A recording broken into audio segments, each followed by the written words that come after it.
विषय है। क्या किस तरह का विरोध था, क्या विरोध था, थोड़ा उसके बारे में बताइए। बात ऐसी है कि वंदनीय हिंदू हृदय सम्राट शिवसेना प्रमुख बाळासाहेब ठाकरे ने जिन्हें जो शिवसेना निर्माण की वो भूमिपुत्रों की भी की। भूमिपुत्रों पर अन्याय नहीं होना चाहिए, उसके खिलाफ लड़ना चाहिए। उसको लेकर स्थानीय लोकाधिकार समिति का निर्माण हुआ और वो इस विषय को लेकर सभी स्थापनों में काम करती है। अब यहाँ ऐसे महसूस होने लगा, ये तो पहले से यहाँ तो पूरे 90% मराठी लोग रिक्रूट हुए जब क्लेरिकल की बात आती थी ना। अब क्या हुआ कि इतने सालों के बाद अब उनकी पदोन्नति हो रही है, बढ़ती हो रही है। अब बढ़ती करते समय इन्होंने क्या कर दिया, जो 2 वर्ष अभी रिटायर्ड होने को है उसको राज्य के बाहर निकाल रहे हो, या तो नहीं दे रहे हो, या तो भी इंक्रीमेंट नहीं दे रहे हो।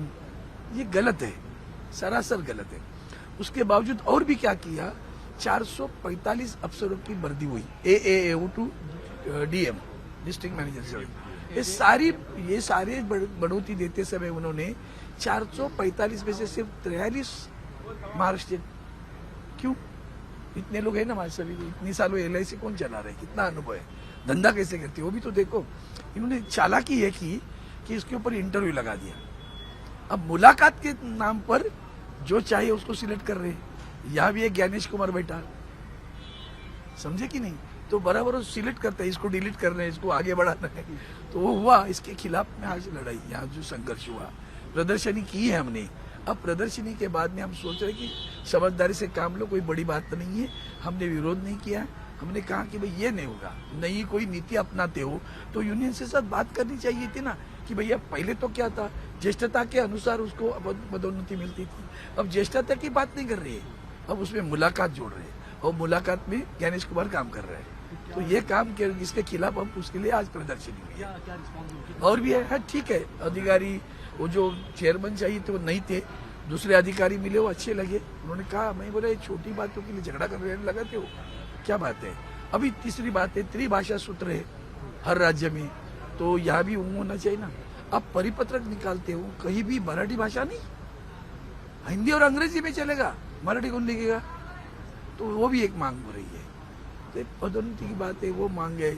ऐसे जो भाषा के अनुसार आप उसको जो उनके ऊपर अन्याय कर रहे हो वो गलत है, उसके खिलाफ आज लड़ो, हो जाएगा ऐसा लगता है। जो अधिकारी से मिले, क्योंकि ये जो अपना एडमिनिस्ट्रेटिव काम है, प्रशासकीय जो जवाब, वो जिम्मेदारी की जो अधिकारी वो आज हाजिर नहीं थे। दूसरे भी MD थे, लेकिन उनके पास ये जिम्मेदारी नहीं है। उन्होंने सुन लिया, बोला हम बताएंगे, करा के लेंगे। हम सोचते प्यार से हो जाएगा, नहीं हुआ तो हमने बाला साहब ने बताया, नमस्कार से काम करो, नमस्कार नहीं हुआ तो चमत्कार करो। किस तरह का चमत्कार तो बाद में देखेंगे, जब वक्त आएगा तब बताएंगे। जो रिजल्ट आए हैं, निकाल आए हैं, क्या कहेंगे उसके बारे में। भैया देखो, जो जीता वो सिकंदर है ना, अभिनंदन तो करता हूँ, लेकिन सही में नैतिकता से जीता है, कानूनन जीते हैं। सब गुलामों की सेवा ली ना, पहला गुलाम ज्ञानेश कुमार, दूसरा गुलाम ईडी। IPAC के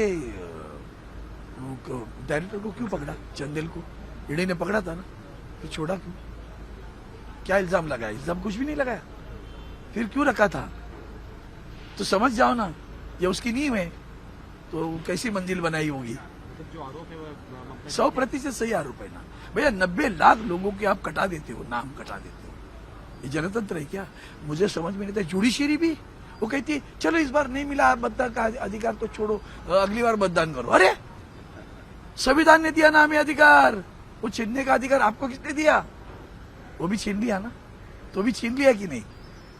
आप हाँ बोलो तो भी पता चलेगा, चैनल वाले सही बोलते कि नहीं वो भी तो पता चलने दो। साथ ही राहुल गांधी कह रहे हैं कि जो लोकतंत्र है या युग है उसकी शुरुआत है, ऐसे हम तो कभी से कह रहे हैं, जब लोकसभा के चुनाव हम और संजय पाटिल जी यहाँ सांसद है, ये भी मेरे साथ में, हम लोगों की संविधान लेके घूमते थे, संविधान बचाओ। अब तो हमला हुआ उधर,